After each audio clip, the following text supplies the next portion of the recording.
ድሮ ነበር እንጂ መጥኖ መደቆስ አሁን ምን ያደርጋል ድስት ዶ ማልቀስ አለ ሀገሬ ሰው። ለማንኛውም እንዲህ ለምን እንደምታለቅስ ልንገራችሁ። ሁላችሁም ጆሮ ሰጥታችሁ ስሙኝ። እኔ እህታችሁ ታውቃላችሁ፣ ቁም ነገረኛ ልጅ ነኝ። የሚያስተምር ነገር በአንዳችን የደረሰው ነገር በሌሎቻችን እንዳይደገም እንድንጠነቀቅ የሚጠቅመንን ነገር ነው ይዤላችሁ የምመጣ። ዛሬም እንግዲህ አንድ ጠቃሚ ቪዲዮ ነው ይዤላችሁ የመጣሁት። ሁላችሁም ቪዲዮ ላይክ እና ሼር አድርጉ፣ ቻናሉንም ሰብስክራይብ አድርጉ። እኔ በመጀመሪያ ማለት የምፈልገው እንግዲህ እንደ አንዲት ስደተኛ የሀገሬ ልጆች አላህየዋ የኔ ጌታ አዛኝ ጌታዬ የስደት መጨረሻ ለቅሶ እንዳይሆን አንተ አግዘኝ፣ የማታ እንጀራ ስጠኝ፣ እረፍ የምልበትን ህይወት ስጠኝ እንጂ ማለቅስበትን እንዳሰጠኝ ብዬ ሁሌ የምለምነዋለሁ ማለት ነው። የሰው ልጅ ጅማሬው ሳይሆን መጨረሻው ሲያምር ነው ጥሩ።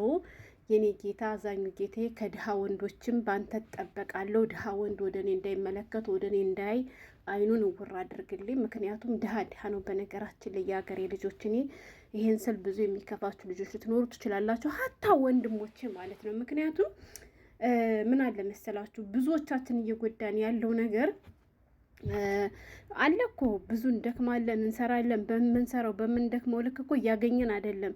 አሁን እነዚያ ሰዎች ድሃ ሊባሉ አይገባቸውም። ገባችሁ? ወይም ደግሞ እንደዚች ያለች ሴት እንደዚህ ያለው እንዳይባሉም እነሱ ምክንያቱም እየሞከሩ ነው።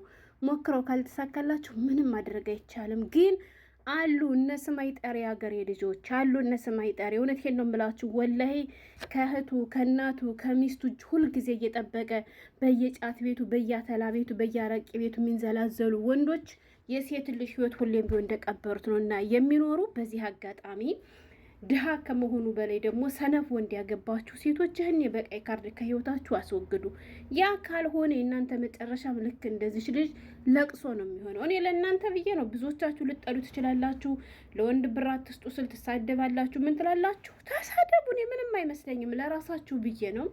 እና የኔ ጌታ ድሃ ወንድ ወደ ህይወቴ እንዳይመጣ ባንተ እጠበቃለሁ። መጨረሻዬን አሳምርልኝ።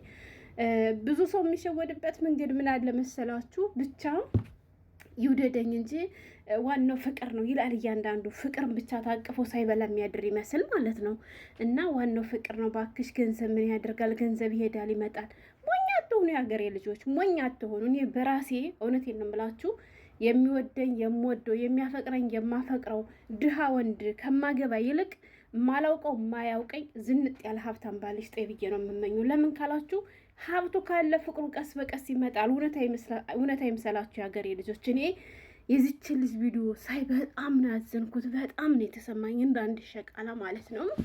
ለምሳሌ ልንገራችሁ የኔ ወላጆቼ ሲጋቡ ምንም አይተዋወቁም። የሀገሬ ልጆች አይደለም ፍቅር ይቅርና በአይናቸው እንኳን የተያዩ የሰርጋቸው ለታ ነው ማለት ነው። ግን ምንም የማይተዋወቁ ሁለት ሰዎች ተጋቡ፣ አብረው ኖሩ፣ ቤት ሙሉ ልጅ ወለዱ፣ አሳደጉ፣ ዳሩ፣ ኳሉ፣ እኔንም ለስደት አመቁኝ። ሰውም ግዴታ መፋቀር አይደለም ሰውን የሚያኖረው የሀገሬ ልጆች። ዋናው ገንዘቡ ነው እና ገንዘቡን አላህ ይስጠን ነው የምለው። እና እንዲያው አላህዬ ድሃ ወንድ ወደ ህይወቴ እንዳይመጣ በአንተ እጠበቃለሁ። የስደት መጨረሻ ለቅሶ ሳይሆን ደስታ እንዲሆንልኝም እመኛለሁ። በአንተ ነው። ሌላ ምንም ማድረግ አልችልም። የምመካበትም የማወጣው የማወርደውም ነገር የለኝ። ብቻ አንተ መጨረሻን አሳምርልኝ። እና ምንድን ነው መሰላችሁ ይቺ ልጅ ማለት ነው ሀገሬ ልጆች ያው እንግዲህ የምትወደው ሰው አላትና አንዳንድ ሰዎች ይሄ ሞዴል የሚባለው ነገር ሲጠጋቸው አይምሯቸው፣ አይናቸው፣ ሁሉም ነገራቸው ነው የሚከድንባቸውና ሸቃሪት ኮዬ እየሰራች ለሱ ትልካለች፣ እየሰራች ለሱ ትልካለች ማለት ነው። ከዛ ከላከችለት በኋላ ሲጠግብ ምን ቢያደርግ ጥሩ ነው መሰላችሁ? ሌላ ሴት ጋር ሸሸገዳሚ ይላል ማለት ነው። ከዛ ሌላ ሴት ጋር ሸሸገዳሚ ሲል ያችኝቱ ልጅም ዱባይ መጣች ማለት ነው። ከዛ ለዚያችኝቱ ልጅ መምጫ የሚሆን የሆነ ብር አስቸኳይ ፈልጊያለሁ እና ካላክሽልኝ ይላታል። እሷ ደግሞ ከሱ በላይ ምንም ነገር እንደሌላት አድርጋ ስለምታስበው ያላትን ብር ለቃቅማ ላከችለት። ከዛ ያች ልጅ ወደ አረብ ሀገር መጣች። እሷን ከመጣች በኋላ ይዟት የነበረችው ልጅ ከዛ ቁጥሯን እንደምንም አድርጋ የዚችን ልጅ ይች ውሽማ ተብዬቱ ከባሏ ስልክ ላይ ወይም ከዛ ከፍቅረኛዋ ስልክ ላይ ወስዳ ስለነበር ዱባይ ከመጣች በኋላ ደወለችላት። ከዛ ከመደወሏ በፊት ምን አለ መሰላችሁ ደግሞ ይችኛዋን ወደ ዱባይ ከላከት በኋላ ደግሞ ሌላ አሁንም ደግሞ ሸሸገዳም እያለ ነው። ምክንያቱም ስራ የለውም የሀገሬ ልጆች፣ ስራ የለውም። በቃ የቤት ኪራይ የምትከፍልለት እሷ ናት። ቀለብ በሷ ነው፣ ልብስ በሷ ነው። የኔ አባት ምን ልሆንልህ ነው? ገባችሁ? ሸቃሊት ሆዬ ቀን እግሯ እስከሚቃጠል ድረስ ከመዳም ማጥባ ከሳሎን ከፎቅ ከታች ስትል ትውላለች። ማታ ደግሞ እሱ ያችን የገቢ ምንጩ እንዳትቋረጥበት ቪዲዮ ኮሉን ከፍቶ የኔ ፍቅር የኔ ወርቅ እያለ ሲያባብላት ያመሻል። እሷም ደግሞ እሱን ለማስደሰት ብላ አይኗን ፍጥጥ አድርጋ ከእሱ ጋር ታመሻለች ማለት ነው። ጠዋትም እንደፈረደበት ያን አላርም ከራሷ ላይ ሲጮህባት ትነሳለች። ከዛ ለካስ ደግሞ ችኝቱ ልጅ ዱባይ ከመጣች በኋላ ሌሊቱ ጋር መሸሸ ገዳሜ ብሎ እንትን አለ ማለት ነው። ሚስቲቱ ያቺ በኋላ የገባች ሶስተኛዋ ደግሞ አረገዘች። ከዛ ካረገዘች በኋላ ዘወር በይ ይላታል ማለት ነው። ዘወር በይ አላቅሽም ሲላት ያችም የዚችን ቁጥር ታውቅ ስለነበር ትደውልና ከባልሽ አርግዣለሁ ብላት ቁጭ ከዚህ ዱባይ የመጣችውም ያንቺ ባል እኮ ከኔ ጋር እንደዚህ አድርጓል። እኔ ግን አልፈልገውም።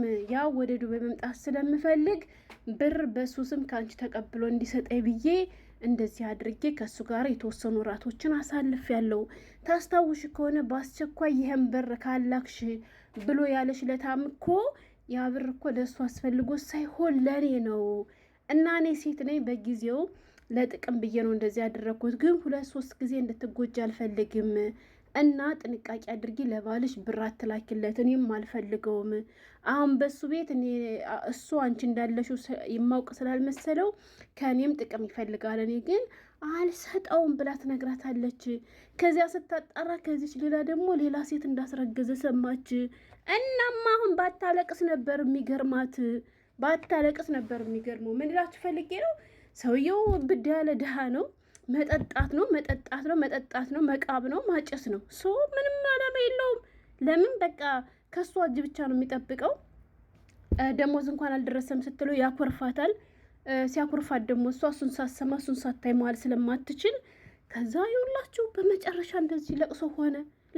እውነቴን ነው የምላችሁ።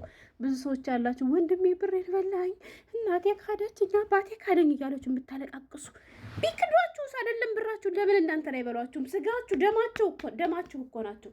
የሚያናድደውስ እንደዚህ ሀላል የሆነ ወንድ ሲበላችሁ። እውነቴን ነው የምላችሁ። እና እንዲ አላህዬ ገንዘቤን መበላቱ እኔም ማልቀሴም ካልቀረ በወንበዴ ወንድ ተበልቼ በወንበዴ ወንድ ተጎድቼ ግን እንዳላለቀስ አንተ እርዳኝ። እንደው ከድሃ ወንዶች አንተ ጠብቀኝ።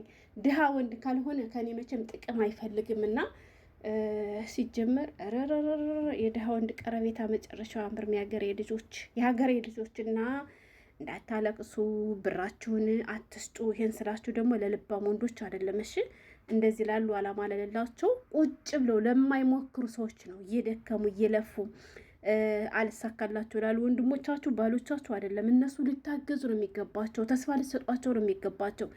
ግን እነዚህ ቁጭ ብለው ሁሌ ከእናት ከእህት ከሚስት ጥቅም ፈላጊ በነጋ በጠባ ቁጥር ከመቃም ከመጠጣት ከማጨስ ሴት ከመቃየር ውጭ ለማያውቅ ወንዶች ብር አትስጡ። በኋላም በመጨረሻ እናንተ አብዳችሁ ወይም ደግሞ ቀውሳችሁ በሰው ሀገር ጤናታችሁ ነው የምትቀሩ። እና ይጠቅማችኋል። ሸራ አድርጉት ነው፣ ሌላ ነገር አይደለም። ቻው